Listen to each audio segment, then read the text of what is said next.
The banker looked at me, frowned, and quietly said, "Ma'am, according to our records, you're already bankrupt." I laughed. I thought it was a mistake. 30 minutes later, I realized someone had been living my life for the last 7 years. And the worst part? The person who stole everything used to sit across from me at Thanksgiving dinner. Before we begin, if you love emotional stories filled with shocking betrayals, smart revenge, and unforgettable twists, make sure to like this video, subscribe to the channel, and turn on notifications. You won't believe where this story ends. My name is Olivia Carter. I'm 32 years old, and until 2 years ago, I believed I had a normal life. I lived in Charlotte, North Carolina. I worked as a senior graphic designer for a healthcare marketing agency. I wasn't rich. I wasn't famous. But I had worked hard for everything I owned. A reliable car, a small apartment, a growing savings account, and a dream I'd carried since I was 22. Buying my first home. For 10 years, I skipped expensive vacations. I drove the same Honda long after my friends upgraded to luxury SUVs. I packed lunch almost every day. Every bonus went into savings. Every raise went toward my down payment fund. By the time I turned 32, I had saved $118,000. It wasn't luck. It was discipline. I thought the hardest part was over. I couldn't have been more wrong. The house wasn't even that expensive. A cozy 3-bedroom brick home on a quiet street. Nothing fancy. But the moment I walked through the front door, I knew. This is it. The backyard had a giant oak tree, a little porch swing, a bright kitchen filled with natural light. For the first time, I could actually picture my future. I made an offer that same afternoon. 3 days later, the seller accepted. I cried in my car. Not because it was a perfect house, because it represented 10 years of sacrifice finally paying off. The following Monday, I walked into the bank to finalize my mortgage. The loan officer smiled warmly. "Congratulations, Ms. Carter. We'll just run one final verification." No problem. I wasn't nervous. My credit score had always been excellent. I had never missed a payment, never maxed out a credit card, never taken unnecessary loans. I had done everything right. Or at least, I thought I had. 10 minutes later, the loan officer stopped smiling. She stared at her computer screen, then looked at me, then back at the screen again. "Ms. Carter, I think there's been some kind of mistake." I smiled. "What kind of mistake?" She hesitated. "Our records show you filed for personal bankruptcy." I blinked. "I'm sorry." Twice. I laughed. "No, I didn't." She turned the monitor slightly toward me. "There are also 6 charged-off credit cards, a repossessed vehicle, 3 unpaid personal loans, and..." She paused. "A tax lien." I couldn't breathe. "There has to be another Olivia Carter." She slowly shook her head. "The social security number matches yours." Every sound in the bank disappeared. People were talking. Phones were ringing. Printers were running. But I couldn't hear any of it, because one sentence kept echoing inside my head. "The social security number matches yours." I somehow drove home. I don't even remember the trip. I sat in my apartment for nearly 2 hours without moving. Then I did what anyone would do. I pulled out every financial document I owned. Tax returns, pay stubs, credit card statements, bank records. Everything looked normal. Everything. So how could someone have destroyed my financial life without me knowing? The next morning, I requested a full credit report. When it arrived, I felt physically sick. There weren't 6 fraudulent accounts. There were 23. Credit cards from banks I'd never used. Auto loans for vehicles I'd never seen. A personal loan worth $94,000. Medical bills from another state. Even an apartment lease. In Atlanta, Georgia. I'd never even lived in Georgia. One detail caught my attention. The mailing address on several accounts wasn't random. It was familiar. Very familiar. I stared at it for several seconds. No, that couldn't be right. It was my parents' old address. The house where my sister had lived before moving out. My stomach tightened. No, there had to be another explanation. There had to be. Because only a handful of people knew my social security number. My parents. And my older sister, Rachel. Rachel was 36. Confident. Charming. The kind of person everyone instantly liked. She could walk into a room full of strangers and leave with 10 new friends. Growing up, everyone compared us. Rachel was outgoing. I was quiet. Rachel was spontaneous. I planned everything. She always joked that I worried too much. Maybe she was right. But one thing about Rachel had always bothered me. Money seemed to disappear around her. She changed jobs constantly. She bought expensive things she couldn't afford. Luxury handbags. Weekend trips to Miami. Designer shoes. Brand new SUVs. Whenever anyone asked how she paid for it, she'd laugh and say, "Don't worry. I always figure it out." Back then, I thought she was just irresponsible. I never imagined. She had been figuring it out. With my name. That night, I couldn't sleep. Every childhood memory suddenly looked different. Every family gathering. Every strange conversation. Every time Rachel asked innocent questions like, "Hey, what's the last 4 digits of your social?" Or, "Can I borrow your driver's license? I need to compare something." At the time, I never questioned it. She was my sister. Why would I? The next morning, I called my mother. "Mom, I need to ask you something." She sounded cheerful. "Of course, sweetheart." "Has Rachel ever used my personal information for anything?" There was a long silence. Too long. Then she laughed. "What kind of question is that?" "I just need an answer." Another pause. Finally, she said, "Why would you even think something like that?" Because deep down, a part of me already knew. People don't answer simple questions. With more questions. And for the first time in my life, I realized the biggest betrayal might not have started with my sister. It might have started with my entire family. If you've ever trusted someone who completely betrayed you, let me know in the comments. And if you're enjoying this story so far, don't forget to like and subscribe, because what I uncovered next was even worse than identity theft. I barely slept that night. Every time I closed my eyes, I saw the loan officer's face. "The social security number matches yours." It didn't make sense. Identity theft happened to strangers. People on the news. Not someone who checked her bank account every week and kept every tax return in a neatly labeled folder. By sunrise, I had already made a decision. I wasn't going to guess. I was going to prove exactly what happened. The first call I made was to the credit bureau. After 40 minutes on hold, a fraud specialist finally answered. "Good morning. My name is Angela. How can I help you today?" "I think someone stole my identity." She asked me a series of security questions. Then, she went quiet. "Ms. Carter, your file has been active for years." "What does that mean?" "There have been dozens of applications. Some approved, some denied." My stomach tightened. "How many?" She took a breath. 23 accounts. The same number. This wasn't a database error. Someone had been using my identity for years. "Can you tell who opened them?" "I'm afraid not. But I can tell you something unusual." "What?" "Most of the applications came from the same city." "What city?" "Nashville, Tennessee. My hometown." My hands started shaking. I hadn't lived in Nashville for almost 8 years. Yet someone there had been building an entire financial life, using my name. By noon, I had frozen my credit, filed a fraud alert, and contacted every major bank listed on the report. Most conversations sounded exactly the same. "We'll investigate. We'll need documentation." This process may take several months. Meanwhile, the house I dreamed about buying was slipping away. That afternoon, my realtor called. "Olivia, how's everything going?" I couldn't answer. "Olivia, my mortgage was denied." Silence. "I'm so sorry." "The seller isn't willing to wait." "I understand." When I hung up, I sat on my apartment floor and cried.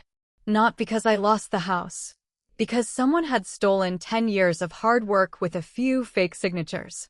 2 days later, a thick envelope arrived from one of the banks. Inside was a copy of the original credit card application. I wasn't expecting much. Just another forged signature. Instead, something caught my attention immediately. The emergency contact listed on the application. Rachel Carter. I stared at the page. No, that couldn't be enough. Anyone could write down a random name. Then I looked at the phone number beside it. It was Rachel's old cell number. The one she'd had since college. I immediately called her. She answered on the second ring. Hey, Liv. She sounded cheerful, like nothing had happened. Can I ask you something? Sure. Have you ever used my name for anything? She laughed. What? My social security number. Another laugh. Of course not. Why are you asking weird questions? I didn't tell her about the application. Instead, I said, I just wanted to make sure. You know me better than that. Did I? That evening, I drove to my parents' house. Mom opened the door with a smile. Olivia. What a surprise. I'm here to talk. She immediately knew something was wrong. Dad joined us in the living room. So, what's going on? I placed the bank application on the coffee table. Nobody touched it. What is this? Dad asked. A fraudulent credit card. So, the emergency contact is Rachel. Mom's smile disappeared. Dad looked toward the kitchen. Almost instinctively. As if hoping Rachel wasn't home. Where is she? At work. I looked at both of them. Do either of you know why her phone number appears on a credit card opened in my name? Neither answered. Instead, Mom quietly asked, Are you accusing your sister? I'm asking a question. Dad folded his arms. Rachel would never do something like that. You haven't even looked at the document. His face tightened. I don't need to. That sentence hit harder than I expected. He didn't need evidence. He had already chosen a side. Just like he always had. Mom reached for my hand. Sweetheart. I'm sure there's an explanation. Great. I'd love to hear it. She opened her mouth.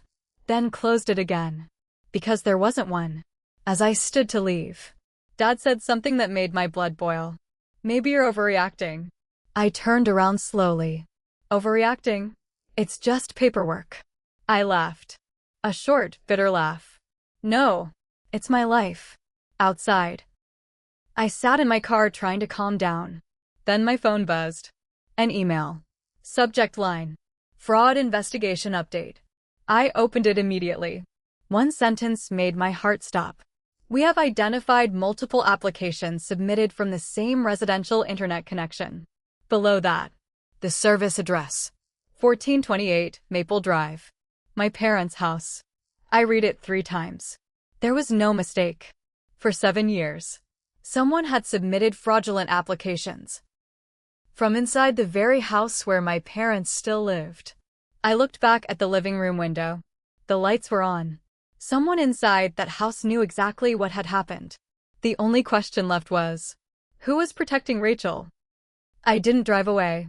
I sat across the street from my parents' house, staring at the living room window. The lights were still on. 3 silhouettes moved around inside. Mom, Dad, Rachel. From the outside, they looked like an ordinary family enjoying an ordinary evening. But according to the bank's investigation, someone inside that house had spent 7 years destroying my future. And someone else had covered it up. The next morning, I hired an attorney. His name was Daniel Brooks.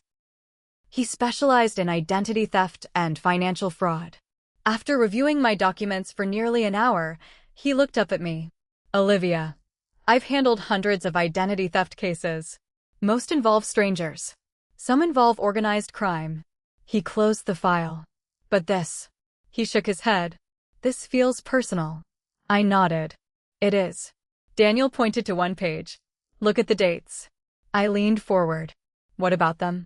The first fraudulent account was opened exactly 2 weeks after your 25th birthday. I frowned.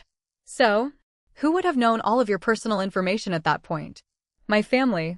Exactly. He circled another document. This application includes your full social security number, your date of birth, your first bank account, and the answer to your security question. I looked at him. What was the security question? Mother's maiden name. Only 4 people knew all of that. Me, my mother, my father, and Rachel. Daniel looked me straight in the eyes. I think someone inside your family helped this happen. The words hurt. Not because they were shocking. Because I'd already started believing them. 3 days later, the first official investigation report arrived. Daniel called me immediately. You need to come to my office. His voice sounded different. More serious. When I arrived, several printed pages were already spread across the conference table. He pointed to one section. The IP address matches your parents' home. I know. But look here. I followed his finger. Every fraudulent application had been submitted. Between 8 p.m. and 11:30 p.m. Almost always. On weekdays. Daniel leaned back. Where were you during those years? I lived in Charlotte. And Rachel? She lived with my parents until 3 years ago. He slowly nodded. So unless someone broke into their house every Tuesday night, we're getting closer. That evening, Rachel called me. For the first time in weeks. Hey, little sister. Her voice sounded unusually sweet. I heard you've been asking questions. I have. She laughed. You always were dramatic. I'm trying to clear my name. What name? The one someone ruined. Silence. Then she sighed. Mom's worried about you. Interesting. Not. I'm worried. Mom was. I have copies of the fraud applications. Another pause. So, your phone number is listed. She laughed again. Anyone can write down a phone number. I also have the IP address. Her breathing changed. Just slightly. Barely noticeable. But I heard it. Then she said something that chilled me. You know, sometimes people find things they wish they'd never found. The line went dead. I stared at my phone. Was that a warning? Or a threat? The next morning, I received a text from my mother. Can we please meet? Alone. I agreed. We met at a quiet cafe outside town. Mom looked exhausted. She hadn't slept. Neither had I. She wrapped both hands around her coffee cup before speaking. Olivia, I need you to stop. I blinked. Stop what? Digging into this. I couldn't believe what I was hearing. You think I should stop investigating the person who stole my identity? Tears filled her eyes. You don't understand. Then help me understand. She looked around the cafe to make sure no one was listening. Then she whispered. It started as a mistake. My heart nearly stopped. What started? She closed her eyes. Rachel opened one credit card. Just one. She promised she'd pay it off. I felt the room spin. So, you knew. She couldn't look at me. I found out a few months later. And you never told me? We thought we could fix it. We. She nodded slowly. Your father and I. I pushed my chair back. You covered for her? Mom started crying. She said she'd stop. She said she was scared. So you let her keep using my identity? No. We thought it was over. I slammed both hands on the table. It wasn't over. It lasted 7 years. People around us turned to look. I didn't care. Mom reached into her purse with shaking hands. I shouldn't show you this. She pulled out an old envelope. Inside were copies of letters from banks, collection notices, fraud warnings. All addressed to me, but mailed to my parents' house. They had received them years ago. Instead of calling me, they hid them. I stared at the stack of unopened envelopes. Dozens of them. Every letter represented another chance to tell me the truth. Another chance to stop Rachel. Another chance to protect me. They chose her. Every single time. Mom whispered through tears. We thought we were protecting our family. I looked at her. No. You were protecting Rachel. And sacrificing me. She buried her face in her hands. Because she knew. I was right. That night, I handed every document to Daniel. He looked through them one by one. Then quietly said, "This changes everything." Why? Because this isn't just identity theft anymore. He placed the envelopes in a separate folder. Now we can prove that your parents knew. I felt my stomach drop. The betrayal had just become much bigger. And neither Rachel nor my parents had any idea that the one person who would finally expose them had just found the evidence they could never explain.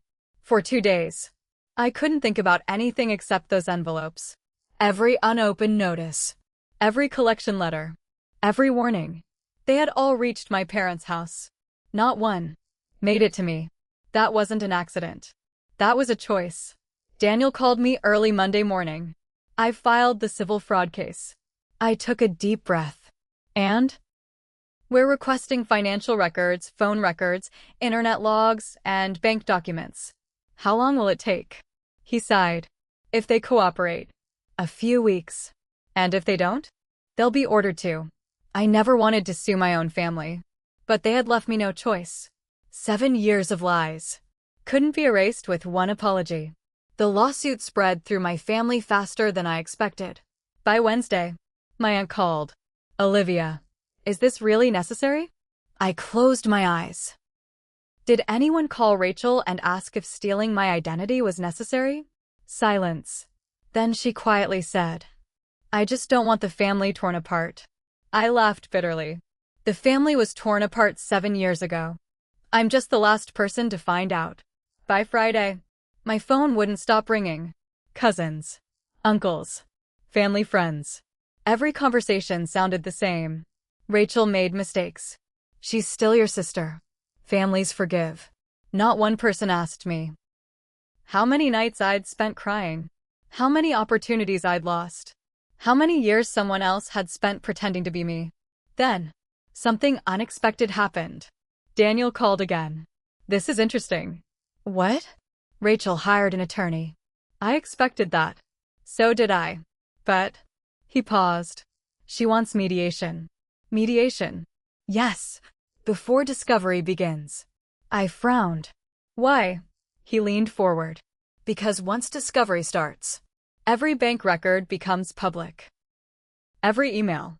Every application. Everything. I understood immediately. Rachel wasn't trying to fix the damage. She was trying to hide the evidence. Against Daniel's advice, I agreed to the meeting. Not because I wanted peace. Because I wanted answers. The mediation took place in a downtown office building. Rachel arrived wearing a tailored white blazer. Perfect makeup. Perfect hair. If you didn't know her, you'd think she was the victim. Mom and Dad came too. Neither of them could look me in the eye. Rachel smiled politely. I'm glad we're finally talking. I didn't smile back. I'm here to listen. Her lawyer spoke first. My client admits she made financial mistakes years ago. Financial mistakes? Interesting choice of words. Not fraud. Not identity theft. Mistakes. Rachel folded her hands. I was young. I was overwhelmed. I always intended to pay everything back. I stared at her. 23 accounts? She looked down. I lost control. No. You kept opening new accounts. She said nothing. Then, she surprised everyone. I'll pay you. Daniel immediately interrupted. How much? Rachel looked at me. $150,000. The room went quiet. That sounded like a lot of money. Until Daniel calmly said, my client's documented financial damages already exceed $640,000. Rachel's face went pale. She hadn't expected that number. Neither had my parents. Dad finally spoke. 640,000? Daniel nodded. Lost mortgage opportunities. Attorney fees. Credit restoration. Higher insurance premiums. Loan denials. Financial losses. And emotional damages. He placed a thick folder on the table. We've documented all of it. Mom covered her mouth. She had no idea. Rachel looked directly at me. What do you want? For years, I had imagined that moment. I thought I'd want revenge. I thought I'd want her to suffer. Instead, I answered honestly. I want the truth. She looked confused. What truth? Everything. Every account. Every lie. Every person who helped you. She didn't answer. Because she wasn't the only one involved. The mediation ended without an agreement. As everyone gathered their papers, a woman sitting quietly in the hallway stood up. She looked familiar. Mid-30s. Brown hair. Nervous expression. She waited until Rachel walked away, then approached me. Olivia? Yes. My name is Emily. Rachel froze. For the first time that day, she looked genuinely afraid. Emily swallowed hard. I used to be Rachel's best friend. Rachel immediately interrupted. Don't. Emily ignored her. She looked at me instead.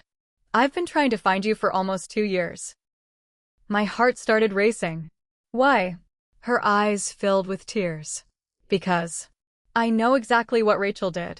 The hallway became completely silent. Rachel stepped forward. Emily, please. But Emily shook her head. No. I've covered for you long enough. She reached into her purse, pulled out a small flash drive, and placed it in my hand. Rachel's face turned completely white. Emily whispered, everything is on there. What is everything? Emails, photos, copies of fake IDs, applications, messages, and she looked directly at Rachel. The recordings. Rachel gasped. You recorded me? Emily nodded. 7 years ago. I thought I was helping my best friend. Then I realized I was helping destroy someone's life. She looked back at me. I'm done protecting her. Daniel carefully took the flash drive. He smiled for the first time in weeks. If what's on this drive is real. He looked at Rachel. This case just changed. Rachel's attorney quietly closed his briefcase. He already knew. The case wasn't about to get smaller. It was about to become impossible to defend. As I looked down at the tiny flash drive in Daniel's hand, I realized something. For 7 years, Rachel had controlled the story. Now, someone who knew every secret had finally decided to tell the truth. I didn't open the flash drive that night. Neither did Daniel. Instead, he sealed it in an evidence bag. If this goes to court, he said, we do everything by the book. For the first time since this nightmare began, I felt something I hadn't felt in months. Hope. The next morning, Daniel called me into his office. His assistant had already copied the files while preserving the original. There were dozens of folders, bank applications, driver's licenses, credit cards, emails, photos, voice recordings. My stomach tightened. Rachel hadn't just stolen my identity. She had built an entire system around it. Daniel opened the first folder. Inside were scanned applications. Every single one used my name, my social security number, my date of birth. But the signatures, they weren't mine. Rachel had practiced them, over and over, until they looked almost identical. I stared at one page, then another, then another. She hadn't panicked one night and made a terrible decision. This had taken planning. Years of planning. Then Daniel clicked on a folder labeled photos. Hundreds of pictures appeared. Rachel holding different driver's licenses, different hairstyles, different glasses, different addresses. Each photo matched another application. I couldn't believe what I was seeing. She had practically created different versions of me. Then, Daniel opened a folder called texts. The messages were between Rachel and Emily. The first few seemed harmless. Then one message made my blood run cold. Rachel. Olivia never checks her credit. She's too careful to think anyone would use her. Another message. Emily. Are you sure this won't come back on you? Rachel replied. Relax. Mom already intercepted the bank letters. I stopped breathing. Mom. She knew from the beginning. Not months later. From the beginning. Daniel looked at me carefully. Are you okay? No. I wasn't. Every message erased another childhood memory.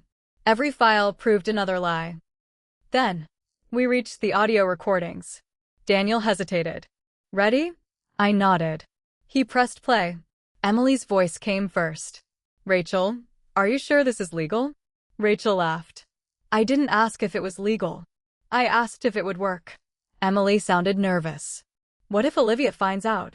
Rachel answered without hesitation. She won't. She's the responsible one. She trusts family. Then, Rachel laughed. A laugh I'd heard my entire life. Except this time. It sounded completely different. Cold. Calculated. Cruel. The second recording was even worse. Rachel said, "Dad thinks I'm finally getting my life together." Emily asked, "Does he know where the money comes from?" Rachel laughed again. "He doesn't ask questions. He just likes seeing me successful." Daniel quietly paused the recording. Neither of us spoke, because we both understood what it meant. Dad hadn't asked, because he didn't want the answer. The third recording changed everything. Rachel whispered, "If Olivia ever finds out." Emily interrupted. "What then?" Rachel replied, "Mom will handle her." I looked at Daniel. "What does that mean?" He didn't answer immediately. Instead, he played the rest. Rachel continued, "Olivia always believes Mom. She'll calm her down. And if that doesn't work, we'll say she's jealous." Silence filled the room. I couldn't even process it. They already had a plan. Years before I discovered the truth. Daniel leaned back in his chair. "This isn't just evidence. It's intent. They planned to deceive you. They planned to manipulate you. And they discussed it repeatedly. For the first time. This wasn't just my word against Rachel's. The truth had a voice. And it belonged to Rachel herself."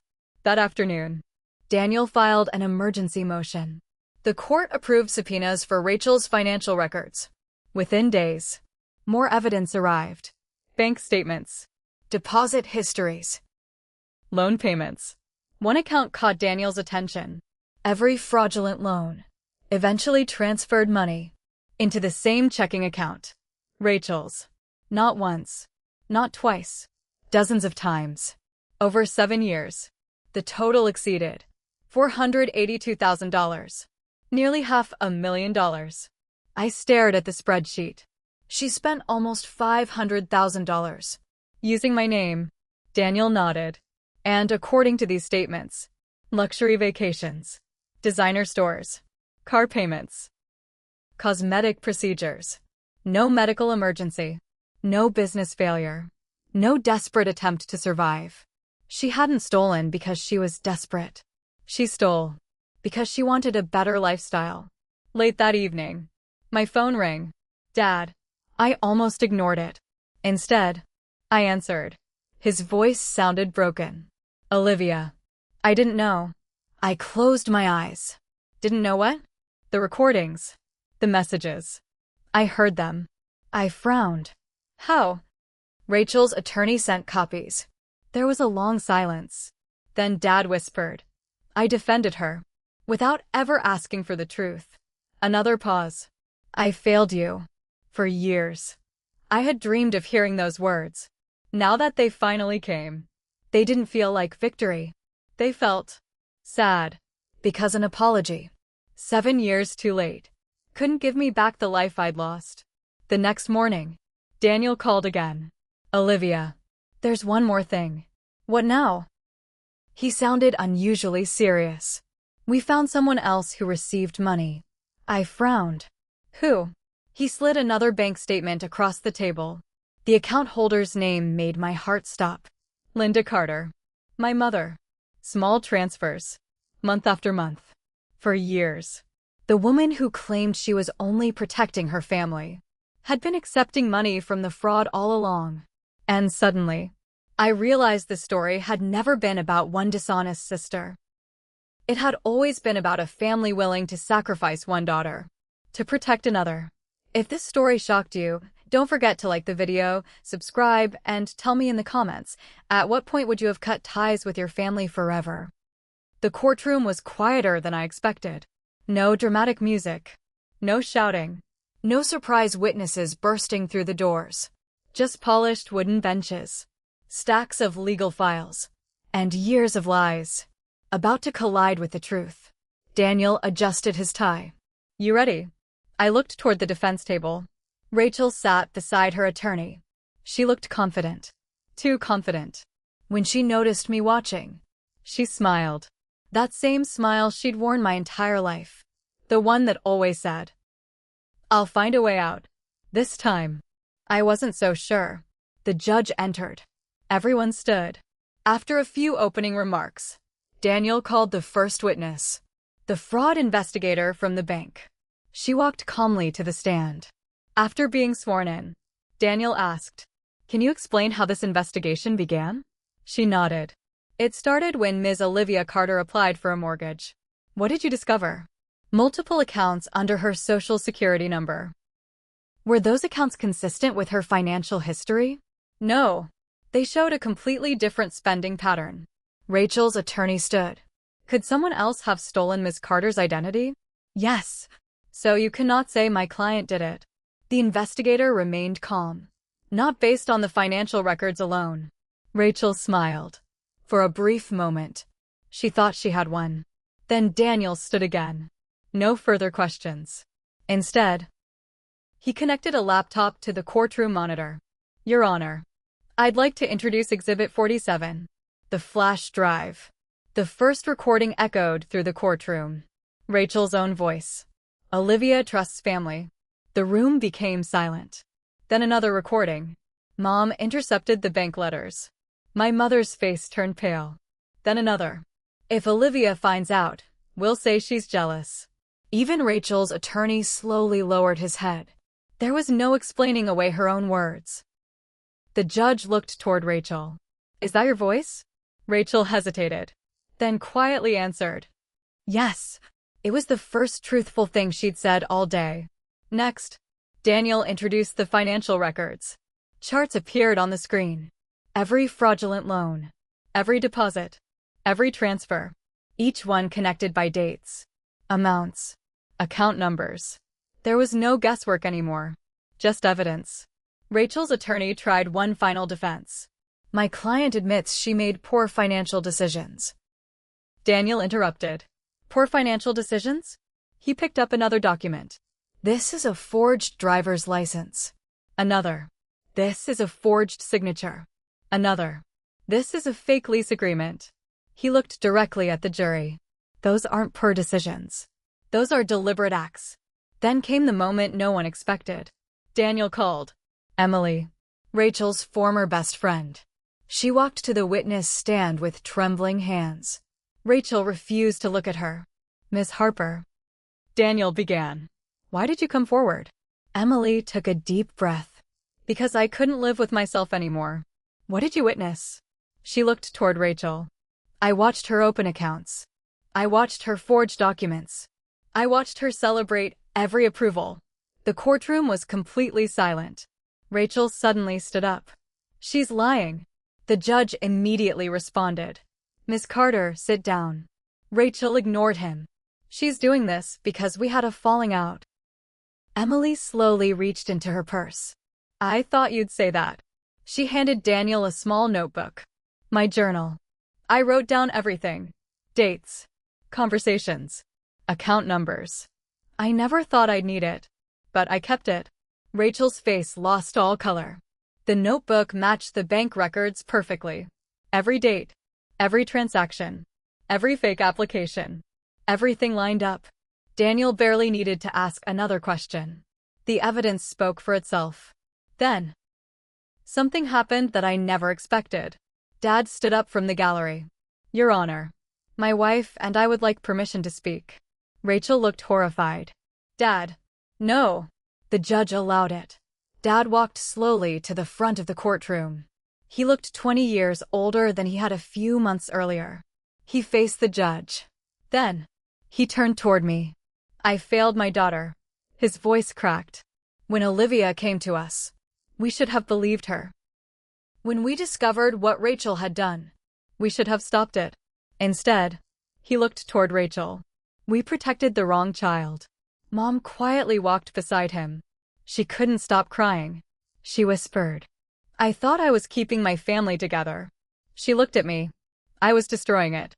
Rachel shook her head. "No. No. You can't do this." Dad looked at her with tears in his eyes. "I'm not doing this to you. I'm finally telling the truth." The courtroom remained silent for several seconds. Then the judge spoke. "This court has heard enough." He announced a short recess before delivering his decision. As everyone stood, Rachel looked directly at me. For the first time, she wasn't angry. She wasn't confident. She wasn't pretending. She was scared. Because she had finally realized something. For 7 years, She controlled every lie. Today, the truth belonged to someone else. The courtroom filled again after the recess. No one spoke. Even the reporters in the back row had stopped whispering. The only sound was the ticking of the clock above the judge's bench. Every second felt heavier than the last. Rachel stared at the floor. She hadn't looked at me once since the recess ended. My parents sat quietly in the front row. Mom held a tissue so tightly her knuckles had turned white. Dad looked like he hadn't slept in days. For years. He'd believed he was protecting his family. Now, he finally understood what he'd really been protecting. A lie. The judge entered. Everyone stood. After we sat down, he adjusted his glasses and opened a thick folder. This case involves years of calculated financial fraud, identity theft, forgery, and deliberate deception. He paused. The evidence presented is overwhelming. No one moved. He continued. The court finds Ms.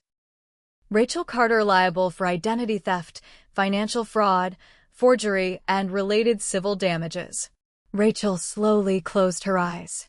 The words she'd spent years avoiding had finally caught up with her. The judge turned another page.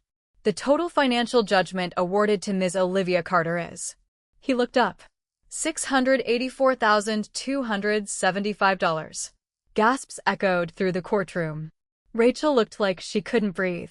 Her attorney quietly lowered his head. The judge continued. In addition, Ms.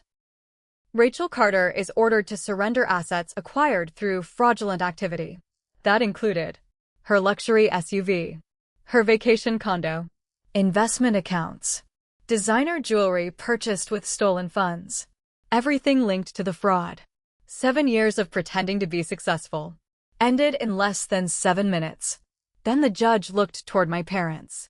While the court recognizes that Richard and Linda Carter were not the primary perpetrators, the evidence clearly shows they knowingly concealed fraud. My mother's eyes filled with tears. Dad stood without saying a word. The court orders both parties to cooperate fully with all ongoing investigations. It wasn't the outcome they feared most, but it was enough to make them face the truth publicly. The hearing ended. People slowly began leaving the courtroom. Reporters rushed toward the hallway. Camera flashes lit up the entrance. For the first time, Rachel wasn't the center of attention because people admired her. They wanted answers. Questions she'd spent years avoiding. As I gathered my files, someone quietly called my name. Olivia. It was Rachel. I turned around. She looked exhausted. Her perfect makeup was gone. Her expensive confidence had disappeared with it. Can we talk? Daniel looked at me. You don't have to. I nodded. It's okay. We stepped into a small conference room beside the courtroom. For several seconds, neither of us spoke. Finally, Rachel broke the silence. I never hated you. I looked at her. Then why me? She laughed bitterly. You were always better. I frowned. I wasn't. You were. You studied.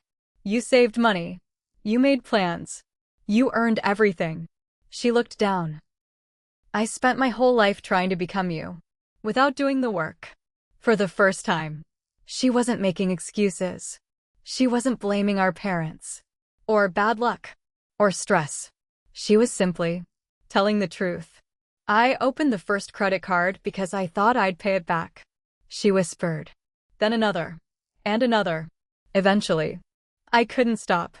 I quietly asked, so why didn't you tell me? Tears rolled down her face. Because every year it became harder. And every time Mom covered for me, I convinced myself I'd fix everything later. She shook her head. But later never came. I looked at the woman standing in front of me. This wasn't the confident sister I'd grown up with.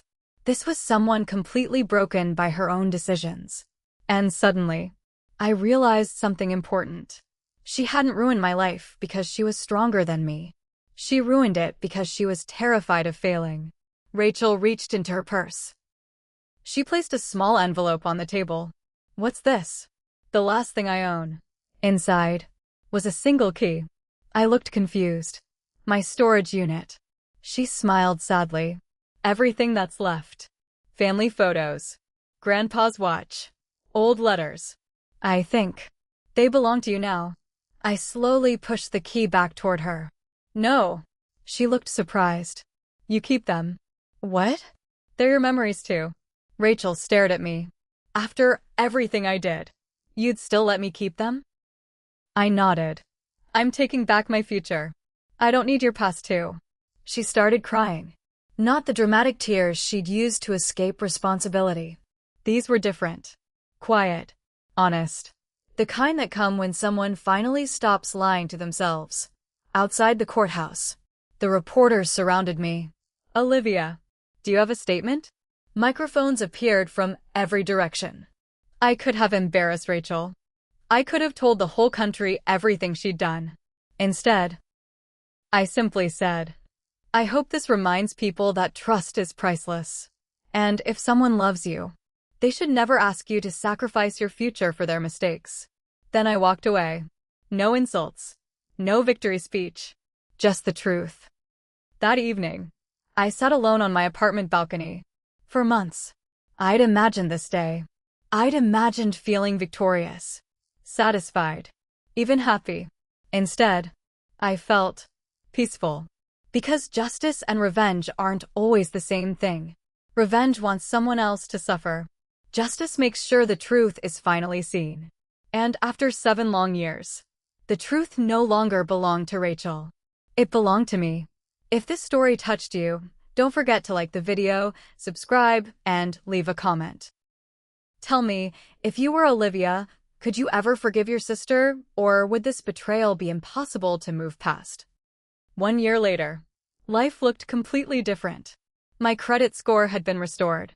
The fraudulent accounts were gone. The civil judgment had been finalized. And after months of paperwork, I finally bought a house. Not the one I'd lost before.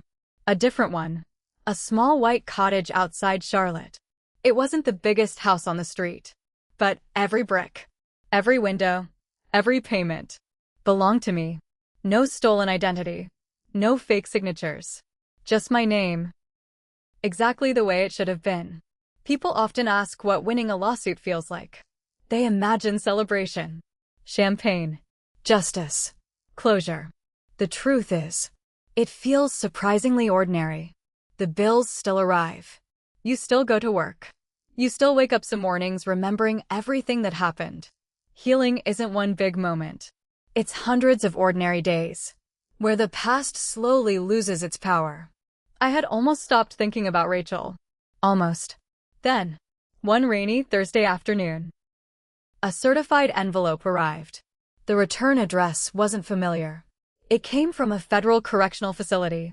My hands froze. There was only one person it could be from. Rachel.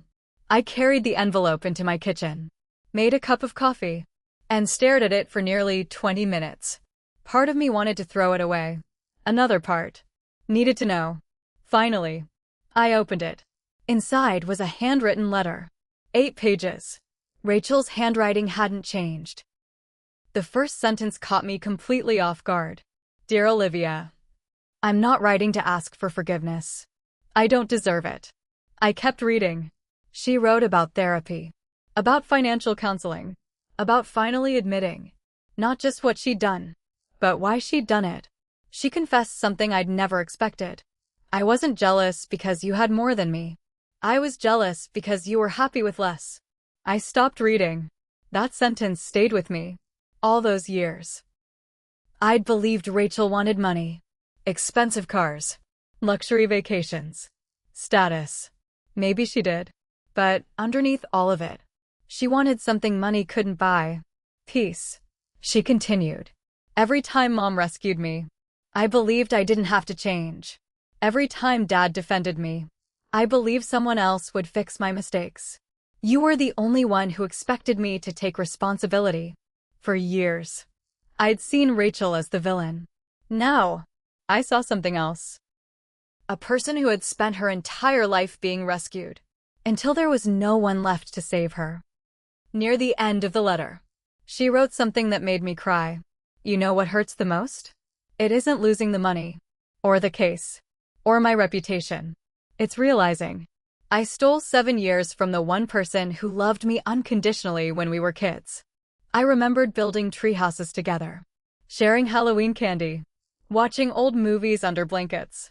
Before money, before comparisons, before our parents unknowingly taught us that love had to be earned. At the bottom of the final page, Rachel had written one last request. If you ever visit Grandpa's grave, tell him, I'm finally becoming the granddaughter he believed I could be. I quietly folded the letter and cried, not because everything was fixed. It wasn't.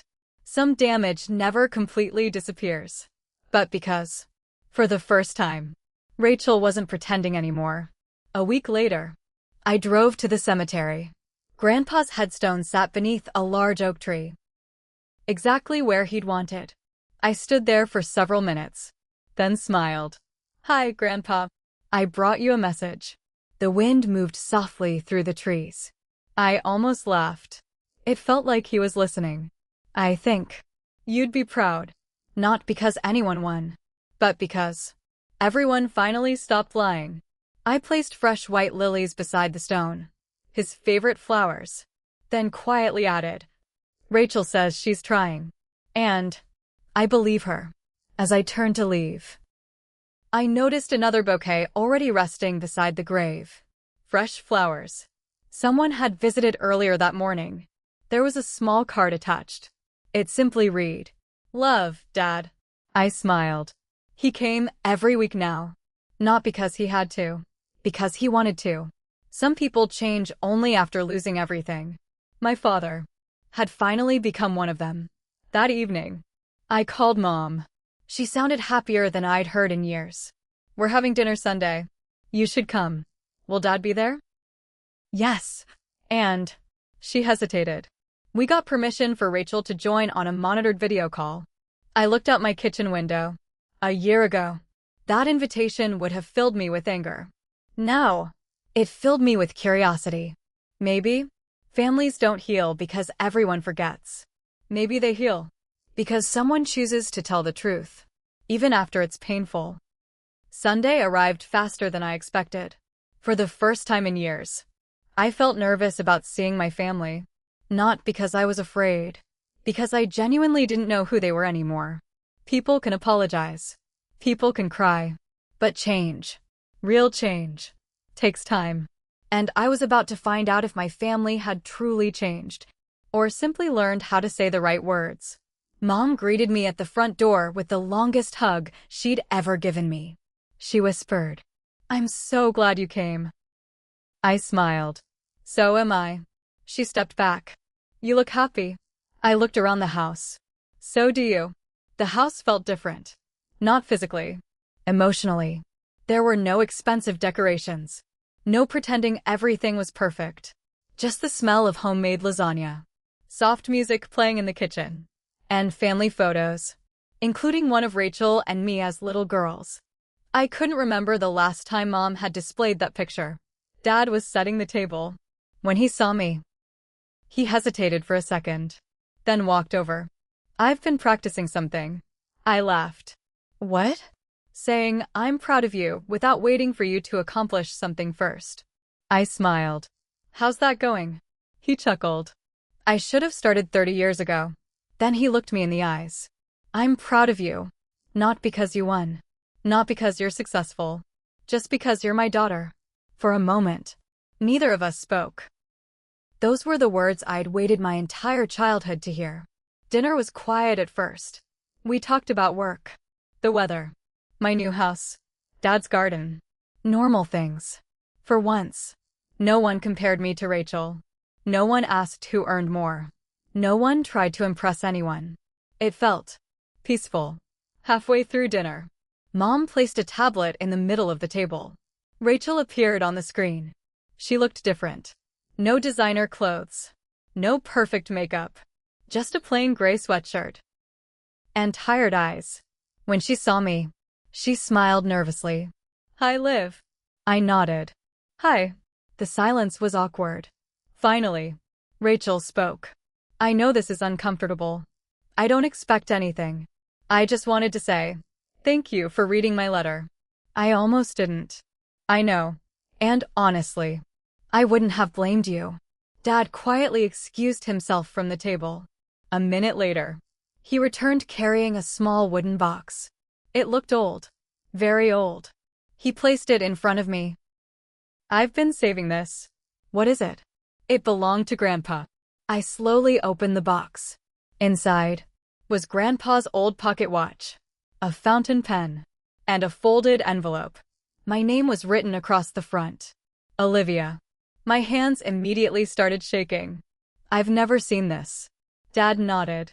Neither had I. I found it while cleaning the attic after everything happened.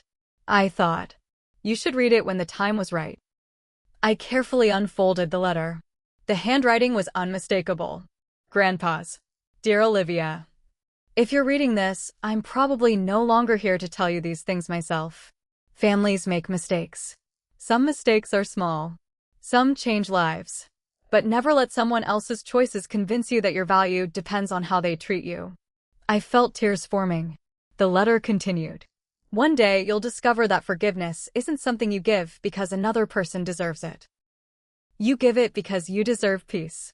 But remember this. Forgiveness and trust are not the same thing. Trust must always be earned. I looked up. Dad was quietly crying. Mom reached for his hand. Even Rachel wiped tears from her eyes. At the bottom of the letter, Grandpa had written one final sentence.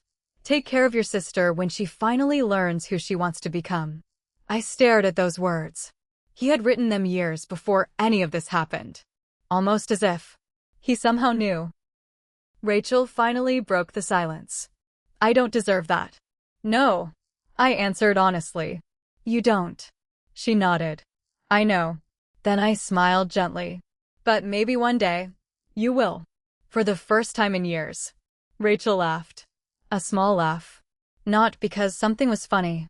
Because someone had finally given her hope. As dinner came to an end, Dad stood and raised his glass. I spent most of my life believing success meant money. He looked at me. I was wrong. Then at Mom. I thought protecting one child meant loving them. I was wrong.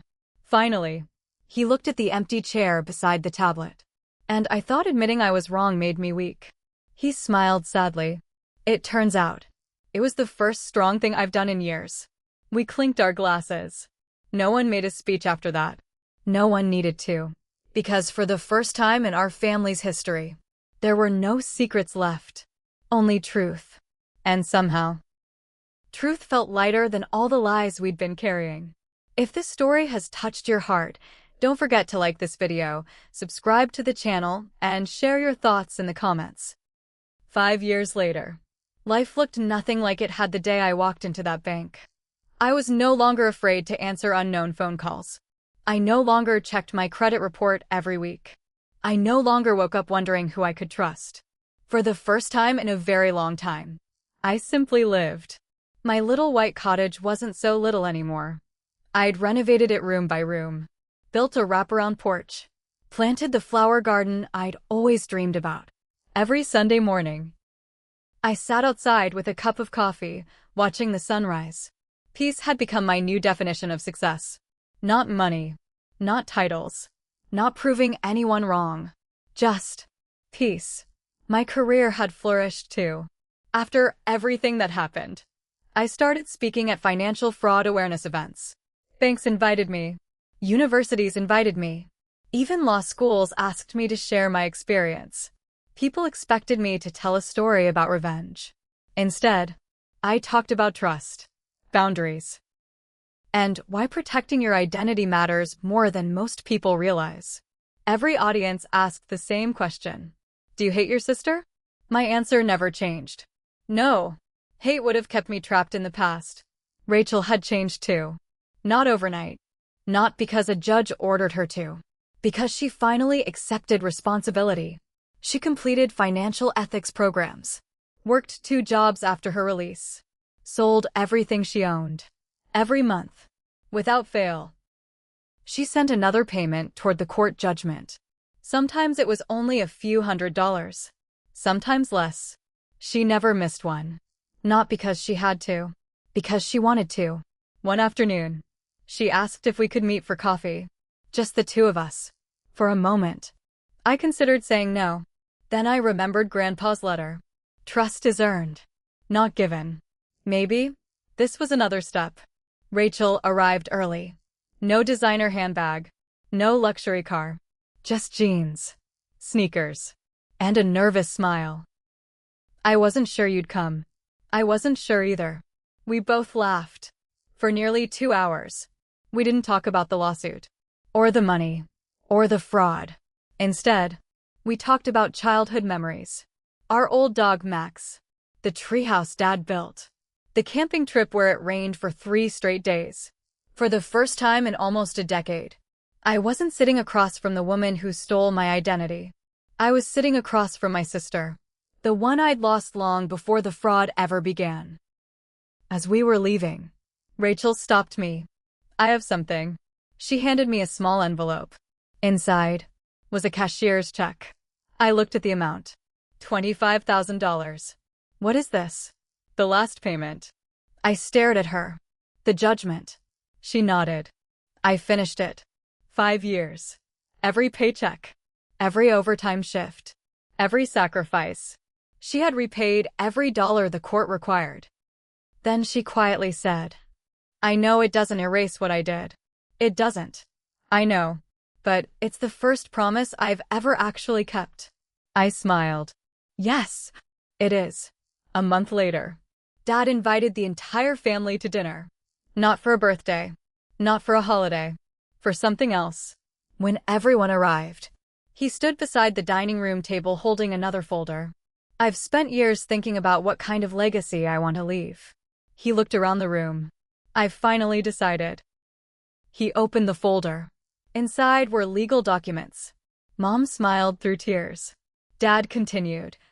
When I'm gone, there won't be favorites. There won't be secret promises. There won't be hidden agreements. Everything will be divided equally. He paused. But before any money is distributed, the first donation will go to a nonprofit that helps victims of identity theft rebuild their lives. Everyone looked at me. I was speechless. Dad smiled. You taught me that money isn't the greatest thing you can leave your family. What is? I asked. He answered without hesitation. The courage to do what's right. That evening, as everyone prepared to leave, Rachel walked over. She held out an old photo. It showed 2 little girls sitting on Grandpa's porch, one missing her front teeth, the other covered in chocolate ice cream. Us. Before life became complicated.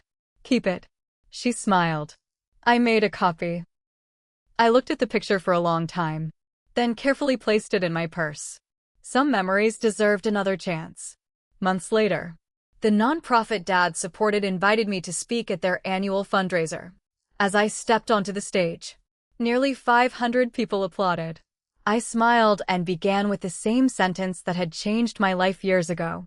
Someone once stole my identity. The room became silent. But they never stole who I was. I paused. They took my credit. They took my opportunities. They even took 7 years of my future. But they never took my integrity. And in the end, that turned out to be worth far more than anything money could buy. The audience stood. Not because I had won a lawsuit, but because they understood something deeper. Your circumstances can be stolen. Your possessions can disappear. Your reputation can be attacked. But your character always belongs to you. Looking back now, people still ask me the same question. If you could go back, would you stop your sister before she ever opened that first account? I think about it every time. Then I answer honestly. Of course.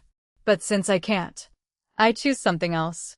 I choose to let the past teach me, without allowing it to define me. Because success isn't getting revenge on the people who hurt you. It's building a life so full of purpose that their betrayal is no longer the most important chapter in your story. It's just one chapter, not the ending.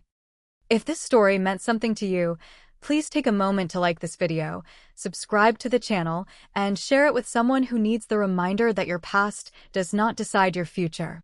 And tell me in the comments, if you were Olivia, would you have given Rachel a second chance after everything she did, or would you have walked away forever? Thank you for listening, and I'll see you in the next story.